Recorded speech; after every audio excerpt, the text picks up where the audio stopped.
highly engineered, highly regulated. When things go wrong, people die.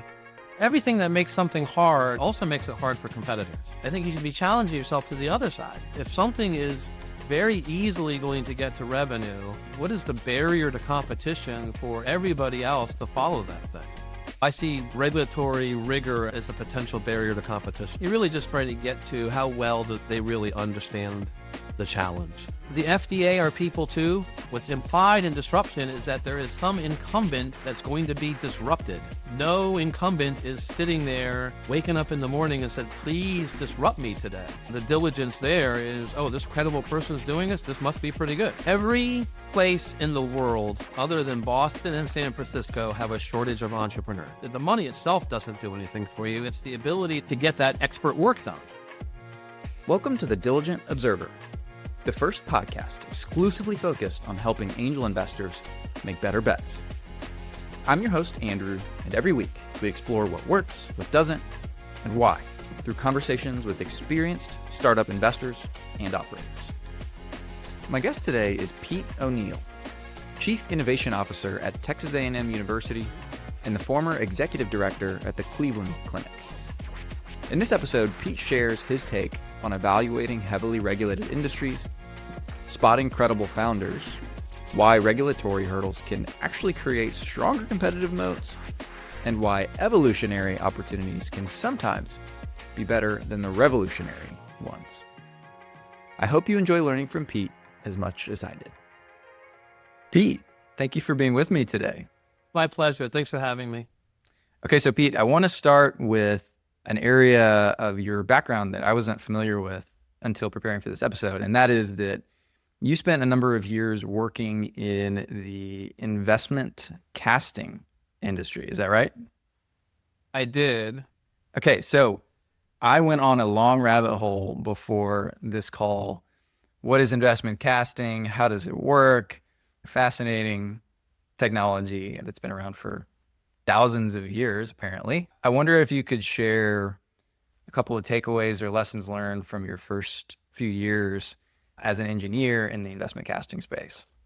So for the listeners who don't know, investment casting is the process of, it's often also recalled the lost wax process. So you start with a wax model of what you eventually want to have in metal. You take that wax, you dip it in ceramic, you build up layers of a ceramic shell, you melt out the wax, you fire that ceramic, then you melt metal and pour it in. I was doing it for aerospace applications, making jet engine blades, some of the most advanced engineered components anywhere. You know, what it taught me is that innovation happens in lots of kinds of places. I've received the question repeatedly because my career went from aerospace investment casting to healthcare innovation during my time at Cleveland Clinic. So how did you make that jump? I was able to make that jump because they're both highly engineered, highly regulated. When things go wrong, people die. As a result, things were expensive in both places. And I learned that process rigor, that regulatory rigor in the aerospace side. You know, in aerospace manufacturing, when a plane crashes, they do an autopsy of a jet engine. They can track back where the nickel alloy, what was the source of the nickel alloy that went into every blade that was in that jet engine. And so that traceability certainly has cost, certainly takes a lot of high quality people spending a lot of effort on that, but it's necessary, right? That's what's led to plane crashes are very rare these days. You know, healthcare and lots of other highly innovative regulated kinds of fields have very similar kind of demands on them, which makes them expensive. And we ask, why are these things so expensive? It's because of that traceability that's often unaware to lots of people, but we all benefit from the results of it.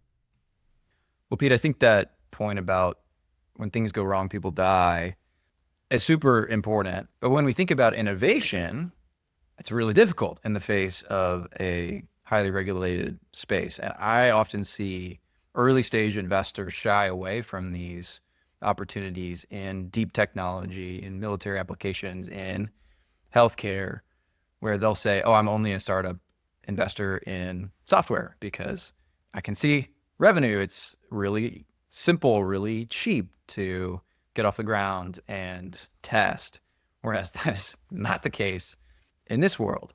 Assume you were sitting down with a new investor and explaining to them why investing in these technologies is so important and why this should be a part of their portfolio. What are some of the things that you would say to them?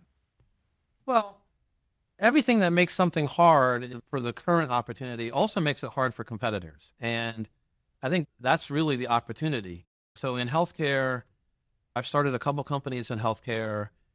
Each of them, we could have taken a more consumer-oriented focus initially, but we didn't. We took more of a clinically rigorous, FDA-regulated kind of approach early because we felt like we had advantages to doing that because of our connectivity to hospital systems or a university or where we could get data easier than somebody else. And by us bringing that rigor into our work, we were raising the bar for everybody else that would ever be a competitor to us. And so I think every time that you invest in something that feels hard, I think you should be challenging yourself to the other side. If something is very easily going to get to revenue, what is the barrier to competition for everybody else to follow that thing? Now, again, it does increase the amount of investment required for us to get a Class 2 de novo clearance through the FDA. Is certainly more expensive than going direct to consumer in the beginning. But if we go to direct to consumer, everybody else could follow that very easily. Versus if we raise the bar and say, our product is based on FDA regulated, FDA cleared, peer reviewed, published data, then that's a bar that everybody has to meet. Our work here at Texas A&M Innovation in most commercialization offices is really focused at identifying your protectable intellectual property. Most people think about that as patents and think about that as only as patents. But as a company, your barriers to competition are often much more than just the patents. It's your team, it's your brand, other things that you've done competitively in the marketplace. I see regulatory rigor as a potential barrier to competition. Double clicking on that, getting a little bit more tactical. Let's say you're evaluating a company that is pitching the opportunity to invest in the next great med tech device, and it's going to be an FDA Class 2 device, let's say. What are some of the questions that you are going to ask specifically around regulatory and their plan around addressing regulatory risk that you would bring to the surface early on in their life cycle? I think any conversation with anybody about regulatory risk, you're really just trying to get to how well do they really understand the challenge. I think anybody that throws a bunch of buzzwords back at you that would raise flags for me. You know, the FDA are people too. Our work with the FDA, my past work with the FDA, every one of our interactions involved developing a relationship with the reviewer at the FDA, phone call. They have a job to do. Their job is to protect us as citizens of the United States from reckless products getting onto the marketplace. When you're in the business of trying to get regulatory clearance, some people think of them as the enemy. I think that's a big mistake. Despite their behavior, they want things to get cleared. They want things to get approved. That's ultimately their job. It'd be very easy for them just to say no. I mean, their job is to figure out how to get to yes within the constraints of protecting all of us. And so I think it's really about trying to develop that relationship with them. They're not going to be on our payroll, and they shouldn't be. They're not going to try to do our job for us. They shouldn't.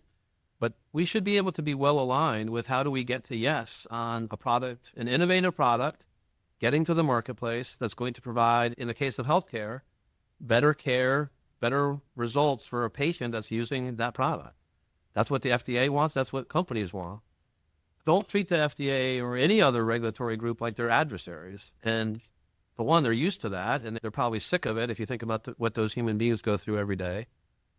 But it's not really what they want. They really want to be collaborative about how to get things there. And so That was my number one lesson for success. And it's the same thing with the NIH and other funding groups. When you're writing a proposal, you get review feedback and it's all critical. But if you work with the proposal groups in the preparation of a proposal, they're there to be helpful. And so there might be limits to what they can tell you, but they'll tell you what they can to try to be helpful to help you submit the best proposal possible. So it's really about developing relationships with these people. So, Pete, how do you go about sussing out whether a technology or a device has potential? Like, because the regulatory piece takes tons of energy, tons of time, tons of attention from an entrepreneur, an engineer, a creator.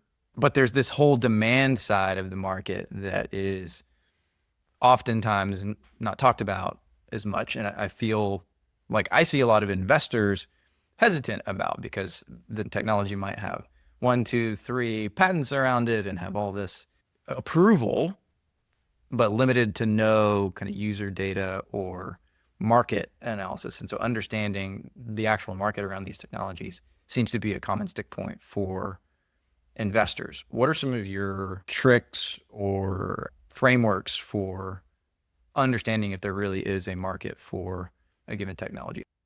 The number one question to answer about understanding market is really knowing who is going to pay for the product you're thinking about. I think it is, and again, significant healthcare, but I think this is true in lots of other market applications as well, is it's easy to fall in love with the technology and think, oh, this technology is better than the technology in some kind of product that's already on the market.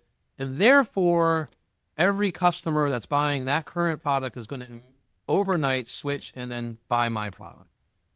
And that's just wrong. I mean, we are all consumers. We all know what it takes for us to move away from a product that we like. We all know, we all make decisions throughout our days about assessing the value of a product and determining whether we're willing to pay for something or not. I think when you get into tech products, you're developing this thing to try to go to the market. It's easy to lose track of that fundamental that at some point, some customer is going to write you a check for the product that you were selling. And they're not going to write you a check for your technology being just a little bit better or a little more clever, a little bit of something. You're going to write a check for the same reasons we all write checks as consumers, is because you really saw some need for them. I start with who's the customer that has a sufficient need that they're going to be willing to pay me something for my product that they haven't paid for this thing before, right? Innovation means doing something that nobody's done before. I'm delivering some innovative thing, even if it's similar to existing products that are on the market. There's something different about it, right? I mean, if it's just the same exact thing, then there's very few successful investment stories. Oh, this is just like everything else that's out there. This is innovative in some kind of way, right? We're asking some customer to do something that they haven't really done before. That, as a starting point, is not the recipe for success. And so you got to be clear about why a customer is going to pay. In healthcare, it's especially complicated, but it's because you have, who is the customer? Lots of times you think the patient's the customer. Think of yourself as the patient. How often do you write a check for things for healthcare? It's through some kind of provider or payer, convoluted kind of thing. There's lots of perverse motivations in there about how do hospitals make more money, and it's not always exactly what's in the best interest of the patient. I just use healthcare as an example because I know that market well. I think the same thing could be said true for lots of other markets about penetrating the status quo. The word disruption is used a lot. I think as investors, as innovators, there's some draw to disruption. Just understand that what's implied in disruption is that there is some incumbent that's going to be disrupted. And no incumbent is sitting there waking up in the morning and said, please disrupt me today, right? These are, in healthcare, massive organizations that make lots of money, not always very profitable, but they still make lots of money, that are based on the status quo. And so every time you think about innovating something, small or large, you need to really be precise about how this is going to cause some customer to pay for my product when they've not paid for my product before. So what are the clues that you look for? Like, how do you identify that in a very early stage opportunity? Let's say it's an entrepreneur that's raising their first or maybe second round of funding. They've got a little bit of technical validation, but limited practical kind of customer data. It's just not ready. It's not ready yet. How do you suss that out when you're talking to the entrepreneur or doing analysis on a deal? It very often comes through, is the person credible or not? I've got some investor mentor friends who talk an awful lot about investing in the jockey, not the horse. They're talking about they invest in the lead person or the lead team and not the tech. When you're sitting with somebody, how well are they really intimate, and how well do they really understand the need that they're trying to address? The solution that they are suggesting that they have for that need. How well do they really understand it? That to me is the crux of every investment pitch. That to me is the number one coaching that we do for people making presentations, is you just have to be credible.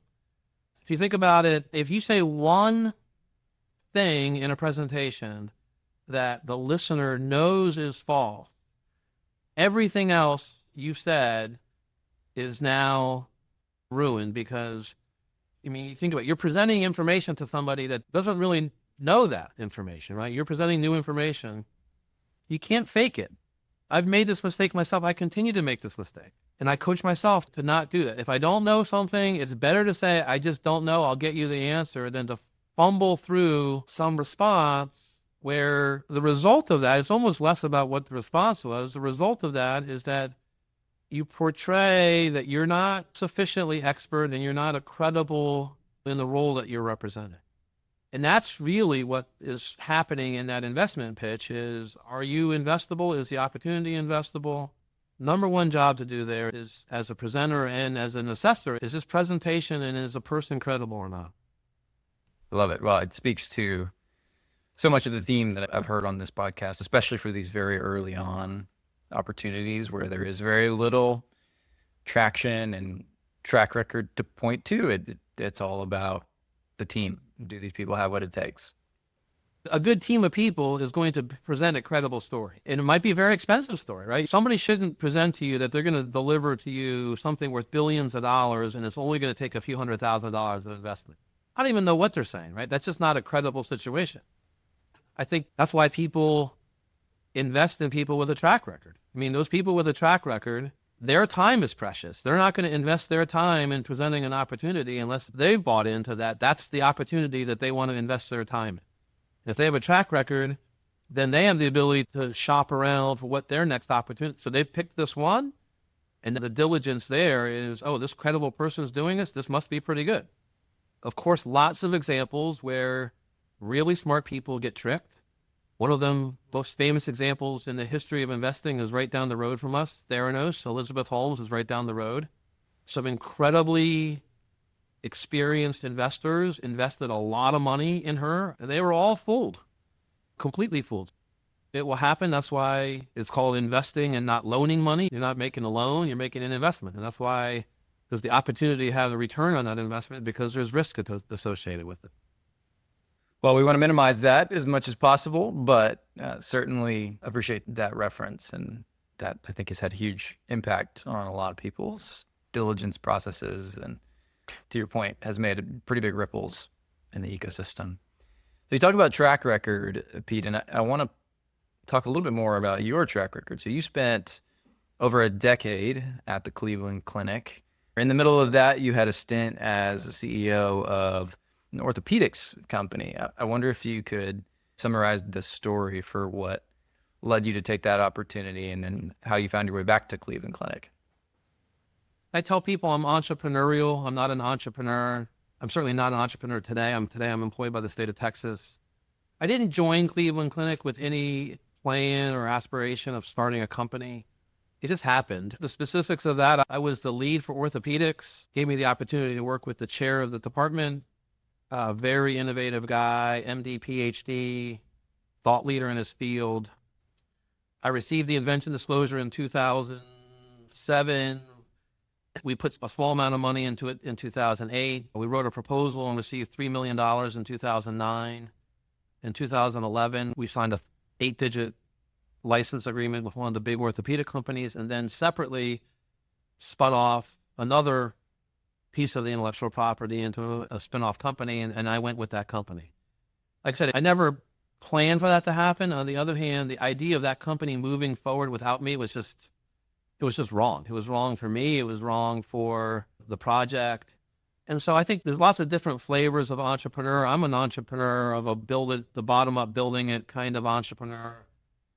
I think my work probably aligns more with angel kinds of investors than true venture kinds of investors. I think there's another message for investor types is, if you think about the name angel investor, I think that derived from the idea of people who would invest money, not just to make more money. It's angel. It's the idea of investing in projects because they cared about the benefit that would come from this result of the investing. Venture capital doesn't have the nickname vulture capital by accident, right? I mean, venture capital exists as an asset class to make money. It's really hard, and there's big, well-funded groups with lots of resources that do that. The best angel networks in the world are not going to be able to compete with the deep diligence that some venture groups have. You should also be mindful that you're not going to have, probably not the job of angel networks to go think you're going to create the next multi-billion-dollar unicorn. Maybe something might lead to that, but it's much more of a support earlier stage project. Like I said, the projects I worked on had nice 8-digit exits, but these are the kinds of things that lots of venture capital would never have invested in. I went with the orthopedic opportunity, built the team, was really doing some neat stuff. And then I got the call from some friends at the Cleveland Clinic that the person who was then the executive director of innovation had committed fraud. I mean, fraud to the point that the FBI came in and removed that guy. And they pursued me to be the answer to that. That was flattering, and it was also the opportunity to be the head of innovation at Cleveland Clinic is a neat one. My journey to Texas A&M is remarkably similar. I had separated from Cleveland Clinic. I had started another company, was doing some good stuff, actually growing a consulting business also, but got the call from Texas A&M. And I think the opportunity to be the head of innovation for a world-class organization, world-class innovation potential. I'm back to being not an entrepreneur, but being a coach of entrepreneurs and encourager of entrepreneurs, building a team of people who embody a culture of being entrepreneurial that can be supportive of people inside Texas A&M who are entrepreneurial, be supportive of attracting real entrepreneurs to work with our faculty and our intellectual property. What version of entrepreneur am I? I guess I'm some kind of entrepreneur out of convenience. I'm probably not a very good venture investable entrepreneur.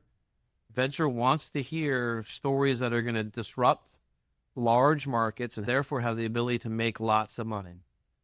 I'm a much more evolutionary kind of entrepreneur. The kind of work that we were doing was very innovative in both applications, but none of the companies I started were ever going to be worth $1 billion. In the best versions of them, they were not going to be worth $1 billion. But there's still lots of really good things that can happen and have nice 8-digit kinds of returns, and that's exactly the project I've worked on. Pete, say more about some of the things that have surprised you or things that have stood out as you transitioned from Cleveland Clinic to Texas and kind of driving a university innovation ecosystem. I'm sure there's some similarities, but what are some of the things that have stood out to you as unique during this last couple of years in your current role? Similarities and differences between Texas A&M and Cleveland Clinic. I think the number one similarity is world-class experts in both places. Again, going back to being credible in a marketplace, being able to have a thought leader, a market recognized thought leader as the origin of the innovation. And what's embodied in that is that person really understands a market need. So in my example at Cleveland Clinic, again, chair of orthopedics, thought leader in shoulder surgery and other orthopedic surgeries, the innovations that we were pursuing there, the market quickly recognized as relevant, significantly because of his help. I think the same thing here at Texas A&M, many thought leaders. A big difference is the diversity of topics. Cleveland Clinic, our diversity was orthopedics versus neuro versus urology versus cardio, but they're all healthcare. And so everything we were doing was talking to healthcare type investors or healthcare companies. Texas A&M, we need to have the same level of depth of market credibility. The challenge for us is that we have to be able to do that in energy for energy projects, in agriculture for agriculture projects, medical device for medical device projects, therapeutics for therapeutic projects. So that's the challenge we have, and it's the opportunity for a place like Texas A&M. We can't boil the ocean in every one of those markets out of the gate. I'm of the belief that spreading the peanut butter too thin or spreading our efforts too thin will just lead to mediocre performance everywhere, and that's not going to be successful anywhere. One of the first areas of our effort is aerospace and defense. Texas A&M has significant aerospace and defense assets, both on the physical assets. Rellis campus is an obvious example of that. Intellectual assets, one of the largest engineering schools in the country, largest number one in the country is by funding. Other aerospace defense thought leaders. So that's what led us to partner with Plug and Play, Aerospace and Defense Vertical, that we just announced 2 weeks ago. We're going to be launching in February. The point of that is building on the assets that Texas A&M has, building on the assets that our region has. We feel like those assets are world-class. And it is by building on those world-class assets, we can accomplish something significant from an innovation perspective. We can attract world-class companies. We can attract world-class startups. We can attract world-class government groups to want to be part of the leading edge of the innovation that we'll be working on. You mentioned some of the assets that we have as an ecosystem, and something that I find really interesting is just the breadth of intellectual property patents that come out of a ecosystem, a university system like this. Talk about some of the work that you guys do in the innovation office to help drive those to technology commercialization. That's a category that's obviously very nuanced and complex.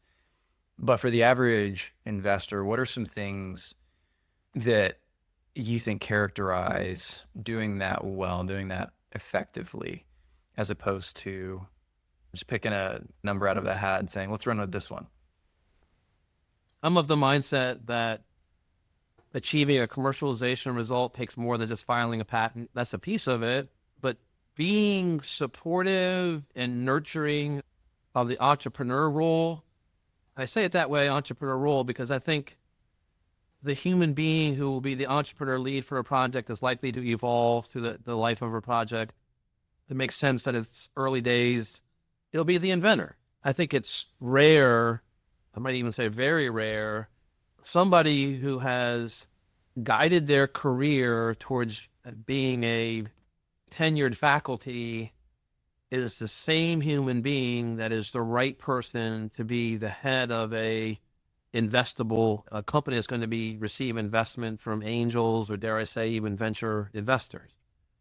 So I think it's the evolution of who is the entrepreneur lead through a project is, again, something for our office to be helpful with. I mean, I don't have as broad a stable of entrepreneurs and residents as we aspire to, but we're working on it. I think it's part of our job is to be the internal commercialization experts, commercialization shepherds for projects, to understand what a project needs and work towards providing what it needs when it needs it. Sometimes that's money. We do have some money to support things. We have access to grant writing support to help find even more money. But as lots of startups live through, money is a means to purchase the expert work that you need to go get something done. The money itself doesn't do anything for you. It's the ability to get that expert work done. Going back to aerospace and defense, why should aerospace and defense companies want to work in and around Texas A&M? Because we have track record of doing work that customers care about. We know how to set up experiments. We know how to conduct experiments so that the results are valid, well respected by customers. And so I think that's true of any investment project, is being able to bring in money, but it's really about deploying that money towards accomplishing something that the market cares about. What do you think is the right time for an inventor to step back and bring in a business lead? Is it when they first go out to raise capital? Is it later? When do you think in the ideal situation is best for an inventor to step back? The right answer there is certainly is that it varies. I do think it is hard to imagine meaningful private investment money going into a project if the lead for the project is part-time. The lead for the project is getting their primary salary and their benefits from some other gig.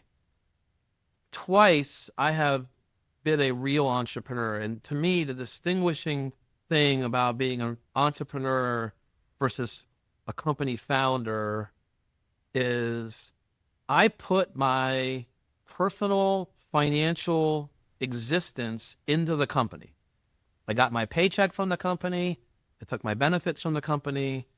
I was the lead for managing the finances of the company that contained the finances of other members of the team that I cared an awful lot about and I had responsibility for. And so I hear frequently that people say, I started a number of companies, but they're involved with those companies from the sideline.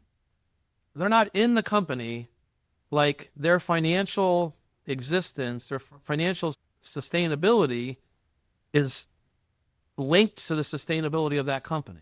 I think I would almost need to see that level of commitment from a founder, from an entrepreneur lead.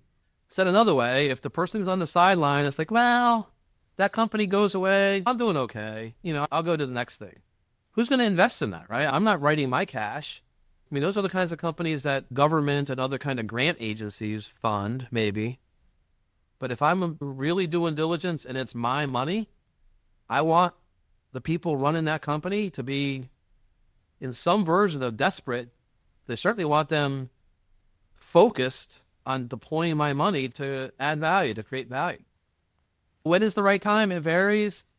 There are some faculty founders that leave the institution and go with the company. And if that's the right answer, then that's a spectacular answer.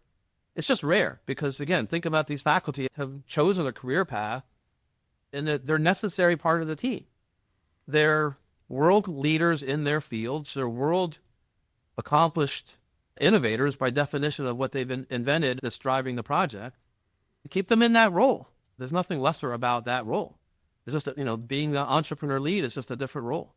It sounds like if I'm a energetic, young business person eager to lead a company, plugging into an entrepreneurial ecosystem around a university system could be a really good use of time because there's all of these technologies, there's all of these experts that are looking for somebody to be that face. Every place in the world other than Boston and San Francisco have a shortage of entrepreneurs. What you said is exactly true. If you are somebody who wants to be entrepreneurial, getting plugged into an ecosystem like we have is exactly a right way of finding opportunities. Now, I think, again, you have to be credible. I have a background in healthcare. If I try to go in and represent myself as the CEO of some Angus beef company, which is something that we're working on, I would expect investors and other potential collaborators and ultimately an acquirer of that Angus beef company to look at me and say, Well, this Pete O'Neill guy looks like has an interesting career, but knows nothing about Angus beef. Why am I investing in this guy?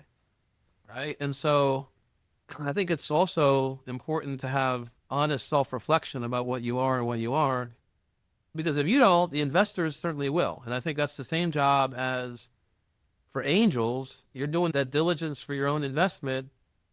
A great angel would then provide that feedback to the investment opportunities, even more importantly for the ones you don't fund. If if you think it's an interesting opportunity, you're just not going to invest in it.